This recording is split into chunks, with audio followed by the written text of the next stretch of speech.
आतापर्यंत आपण वैशिष्ट्य पाहिली भारतीय म्हणजे संविधान सभेची रचना कशी झाली, त्याच्यानंतर आपले सत्र कसे झाले, ती लागू झाली, त्याच्यानंतर त्याच्यामध्ये घटनेमध्ये काय काय वैशिष्ट्ये होती ती वैशिष्ट्ये पाहिली. आता आपण विशेष अभ्यास करणार आहे की बाबा भारतीय राज्यघटनेत काय काय आहे, जसं कोणते कोणते कलम आहे, कोणते कोणते भाग आहे, कोणते कोणते प्रोव्हिजन्स बनवलेले. ठीक आहे, आता आपण इथून पुढे पाहणार आहे. त्याच्यामधलं पहिलं आहे की प्रस्ताविका, म्हणजे सर्वात पहिलं जे पान असतं, म्हणजे आपण जसं म्हणतो इंट्रोडक्टरी पार्ट असतो तसं म्हणजे प्रस्ताविका. प्रस्ताविकेला आपण काय म्हणतो, प्रस्ताविका किंवा प्रेमबर म्हणतो तो त्याला, किंवा उद्देशपत्रिका म्हणतो, किंवा घटनेचं ओळखपत्र म्हणतो. ते आपण कोणाकडून घेतलेले, अमेरिकेकडून घेतलेले आहे. ठीक आहे, म्हणजे प्रस्ताविका आपण कोणाकडून घेतलेले, अमेरिकेकडून. आता सर्वात पहिले याची जर स्टार्ट जर करायचं म्हटलं तर घटनेचं ओळखपत्र असं कोण म्हटलं आहे प्रस्ताविकेला, नाना पालखीवाला. नाना पालखीवाला काय म्हणतो, आपली जी प्रस्ताविका आहे ती घटनेचं काय एक ओळखपत्र आहे, identity card of the constitution. पण आता काय आहे, ही जी प्रस्ताविका आहे, प्रस्ताविका काय केलं आहे, पंडित नेहरू यांनी तयार केलेल्या व संविधान सभेत मांडलेल्या उद्देशपत्र यावर आधारित आहे. आता जे उद्देशपत्र मांडलं होतं, कधी मांडलं होतं आपण, 13 डिसेंबर 1946ला पंडित नेहरूंनी संविधान सभेमध्ये उद्देशपत्रिका किंवा उद्दिष्टांचा ठराव मांडला होता. त्याला मान्यता कधी भेटली ती म्हणजे 22 जानेवारी 1947ला. 22 जानेवारी 1947ला उद्दिष्टांचा ठराव किंवा उद्देशपत्र जे मांडलं होतं त्याला स्वीकृत केलं होतं. तेच म्हणजे उद्देशपत्र किंवा प्रस्ताविका. म्हणजे प्रस्ताविका हेच आहे, ते पंडित नेहरूंनी तयार केलं होतं ते. ठीक आहे, आता प्रस्ताविका म्हणजे काय असतं, आम्ही भारताचे लोक भारताचे एक सार्वभौम समाजवादी धर्मनिरपेक्ष लोकशाही गणराज्य घडवण्याचा व त्याच्या सर्व नागरिकांस सामाजिक आर्थिक व राजकीय न्याय, विचार अभिव्यक्ती विश्वास श्रद्धा व उपासना यांचे स्वातंत्र्य, दर्जाची व संधीची समानता निश्चितपणे प्राप्त करून देण्याचा व त्या सर्वांमध्ये व्यक्तीची प्रतिष्ठा व राष्ट्राची एकता आणि एकात्मता यांचे आश्वासन देणारी बंधुता प्रवर्धित करण्याचा गांभीर्यपूर्वक निर्धार करून आमच्या संविधान सभेत आज दिनांक 26 नोव्हेंबर 1949 रोजी याद्वारे हे संविधान अंगीकृत व अधिनियमित करून स्वतः परत अर्पण करीत आहोत. आता हे आपलं संविधान आहे. याच्यात लक्षात ठेवण्यासारखी बाब म्हणजे काय आहे, एक की आपल्या संविधान सभेत किंवा संविधान सभा म्हणतो आपल्या घटनेत किंवा आपल्या संविधानात किंवा आपल्या प्रस्ताविकेत तारीख दिलेली आहे की आपण कधीपासून अंगीकृत करत आहे, 26 नोव्हेंबर 1949. म्हणजे जर विचारलं की कोणती तारीख आपल्या संविधान सभेमध्ये दिलेली आहे तर ती तारीख दिली आहे 26 नोव्हेंबर 1949 असा क्वेश्चन येऊ शकतो. त्या व्यतिरिक्त प्रस्ताविकेत ना 42वी घटनादुरुस्ती म्हणजे 1976. 42वी घटनादुरुस्ती 1976 नुसार 3 शब्द ॲड केले होते. ते 3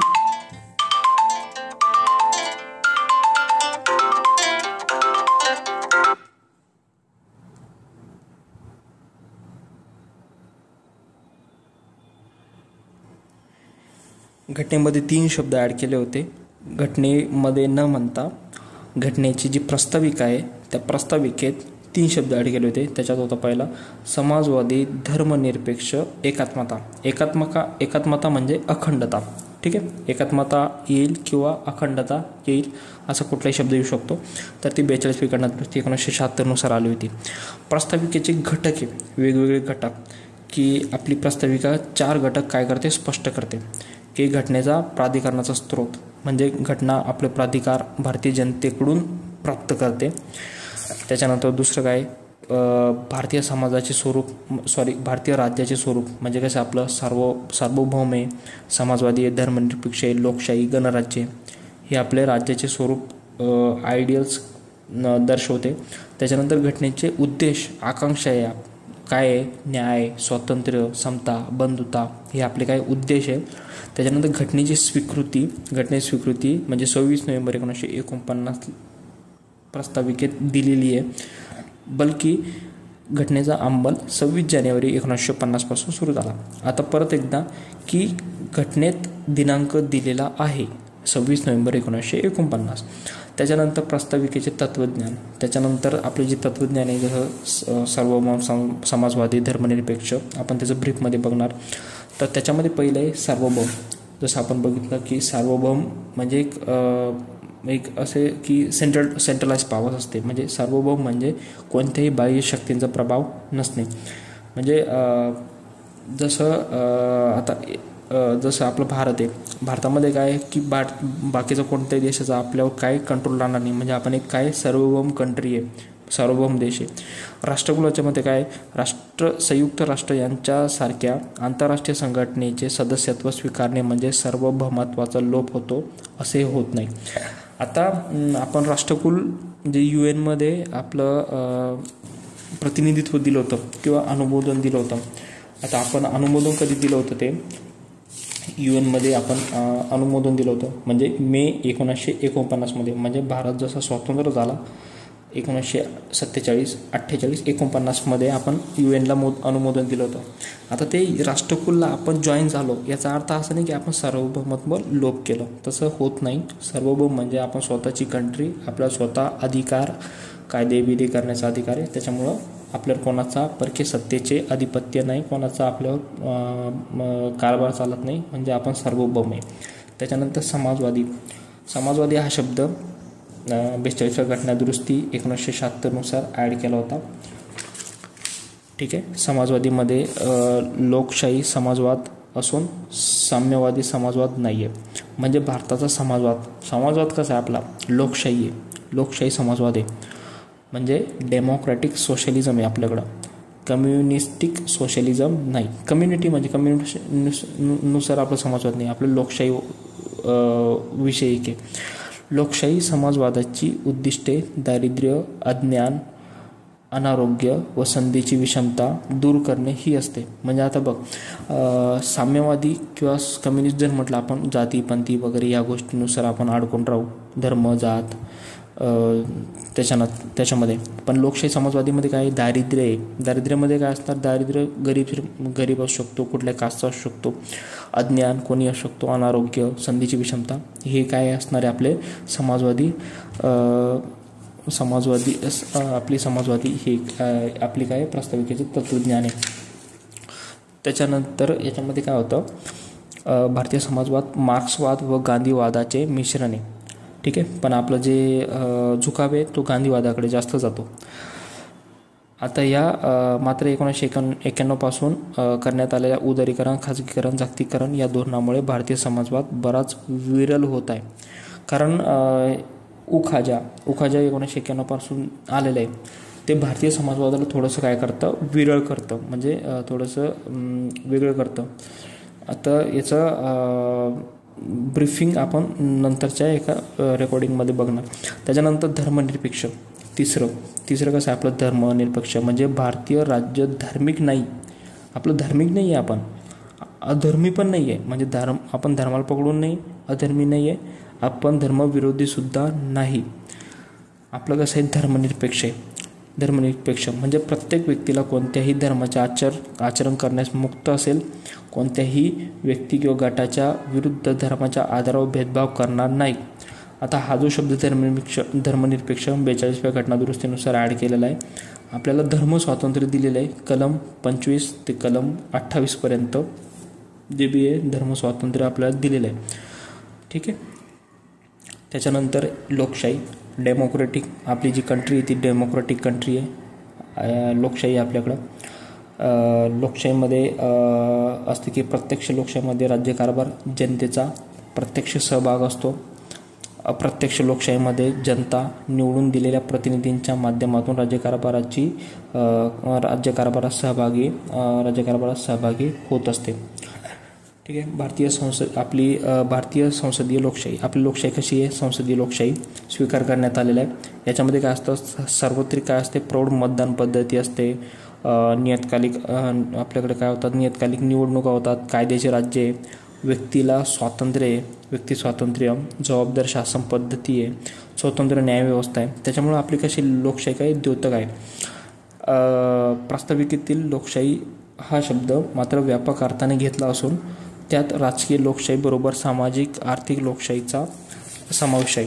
आता हे जे आदर्श घेतले होते आपण की वेगवेगळे आपण बघितलं की आपण वेगवेगळ्या देशाकडून आपली हे घेतलेले आहे, घटनेकडून आपण ठिकाणांचे काम केलेले आहे, आपले वेगवेगळ्या तरतुदी घेतलेल्या आहे. त्याच्यापैकी जे होतं सोव्हिएत रशियाकडून घेतलेलं की सामाजिक आर्थिक राजकीय न्यायाचा आदर्श, त्या टाईपमध्ये जी लोकशाही आहे आपली राजकीय लोकशाही ती सामाजिक व आर्थिक लोकशाहीचा समावेश आहे. त्याच्यानंतर गणराज्य रिपब्लिक म्हणजे घटनात्मक म्हणजे दोन प्रकार लोकशाही कशी असू शकते, दोन प्रकारची असू शकते. एक घटनात्मक राजेशाही आणि एक असते गणराज्य. घटनात्मक राजेशाही म्हणजे एक राजा असतो जसं ब्रिटनमध्ये, आणि एक असते गणराज्य म्हणजे आपल्या देशातल्या लोकांकडे सत्ता असते. कारण तो जो असतो तो काय करतो, जे व्यक्ती असतात, जे पब्लिक असते ती काय करते, एक प्रतिनिधी निवडून केंद्रात पाठवते. जसं आमदार आहे, खासदार आहे, यांना प्रत्यक्ष निवडून ती काय करते, केंद्रात पाठवते. म्हणजे हे गणराज्याची हे. आता भारत हे गणराज्य आहे कारण भारताचे राष्ट्रप्रमुख म्हणून काम करणारे जे राष्ट्रपती आहे ते लोकांद्वारे 5 वर्षाच्या कालावधीसाठी अप्रत्यक्षपणे निवडून दिले जातात. त्याच्यामुळे हे गणराज्य आहे. त्याच्यानंतर न्याय म्हणजे आपल्याकडं प्रस्ताविकेतून न्यायाची 3 स्वरूप स्पष्ट होते. कोणते न्याय होते, सामाजिक आर्थिक राजकीय, जे आपण रशियाकडून बघितले. सामाजिक आर्थिक न्यायाचे आदर्श आपण घेतलेले ते न्याय. आता याच्यामध्ये सामाजिक न्याय व आर्थिक न्याय यांचे एकत्रितरित्या याला काय म्हणतात, वितरणात्मक न्याय. म्हणजे सामाजिक न्याय आर्थिक न्याय यांचा एकत्रितरित्या काय म्हणतात, वितरणात्मक न्याय. राजकीय न्यायामध्ये सर्वांना समान हक्क, समान राजकीय हक्क, सार्वत्रिक प्रौढ मतदान पद्धती, राजकीय संधीची समानता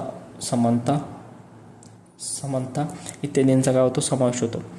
आता हे जे आपण सामाजिक आर्थिक राजकीय न्याय आहे ते आपण कोणाकडून घेतलेले, रशियाकडून घेतलेले. त्याच्यानंतर स्वातंत्र्य म्हणजे मूलभूत हक्कामध्ये प्रत्येक व्यक्तीला किंवा प्रत्येक देशातील प्रत्येक नागरिकाला स्वातंत्र्य अमर्यादित नसून ते गुणात्मक आहे.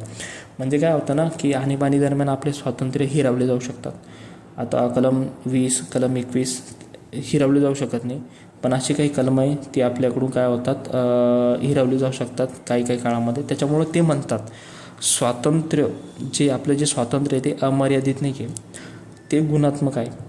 ठीक आहे, म्हणजे आपण असे म्हणू शकतो की मूलभूत हक्क अमर्यादित नसून ते गुणात्मक आहे. म्हणजे असा प्रश्न येऊ शकतो. ठीक आहे. त्यानंतर बंधुता फ्रॅटर्निटी असते.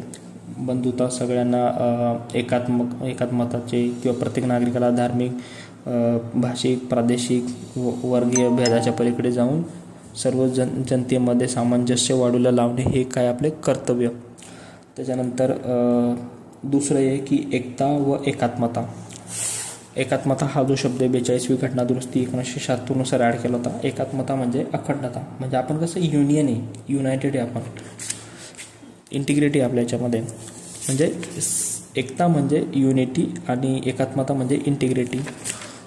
त्याच्यानंतर आपण जर बघितलं प्रास्ताविकेचे महत्त्व, जसं प्रास्ताविका आपली घटना ज्या मूलभूत तत्वावर आणि मूल्यावर, म्हणजे मूल्य कोणती आपली, राजकीय, नैतिक, धार्मिक मूल्यावर आधारित आहे. ठीक आहे. प्रास्ताविका भारतीय जनतेसाठी स्वीकारलेले आदर्श आहे. कोणते आदर्श आहे म्हणजे मूल्य कोणती आहे, मूल्य राजकीय, नैतिक, धार्मिक. त्याच्यानंतर आदर्श सार्वभौमत्व, समाजवाद, धर्मनिरपेक्षता, लोकशाही, गणराज्य. आकांक्षा कोणत्या आहे, न्याय, स्वातंत्र्य, समता, बंधुता, एकता, एकात्मता. ठीक आहे. आता प्रास्ताविकेबद्दल कोणाकोणाची मत आहे, जसं के मुंशीचं म्हणणं आहे की आपला होरोस्कोप आहे. पंडित ठाकूरदास भार्गवचं म्हणणं आहे की आपलं मौल्यवान भाग आहे, एक चावी आहे, फुटपट्टी आहे, मोजमापाची मूल्यमापनाची एक फुटपट्टी आहे. आता पंडित ठाकूरदास कोण होता, संविधान सभेचा एक सदस्य होता. ठीक आहे. आता प्रस्ताविकाबद्दल काय आहे ना, प्रस्ताविका घटनेचा भाग आहे का नाही आहे याच्यावर काय झालं तर विवाद निर्माण झाला होता. आता याच्यामध्ये काय झालं, त्या वेगवेगळ्या केसेस चालल्या. तर सर्वात पहिली केस चालली 1960मध्ये बेरोबारी युनियन, त्याला म्हणतात बेरोबारी युनियन केसमध्ये काय सांगितलं की सर्वोच्च न्यायालयाने सांगितलं की प्रस्ताविका घटनेचा भाग नाही, बेरोबारी युनियन 1960. त्याच्यानंतर केशवानंद भारती 1973 त्यात सर्वोच्च न्यायालयाने सांगितलं की प्रस्ताविका घटनेचा भाग आहे.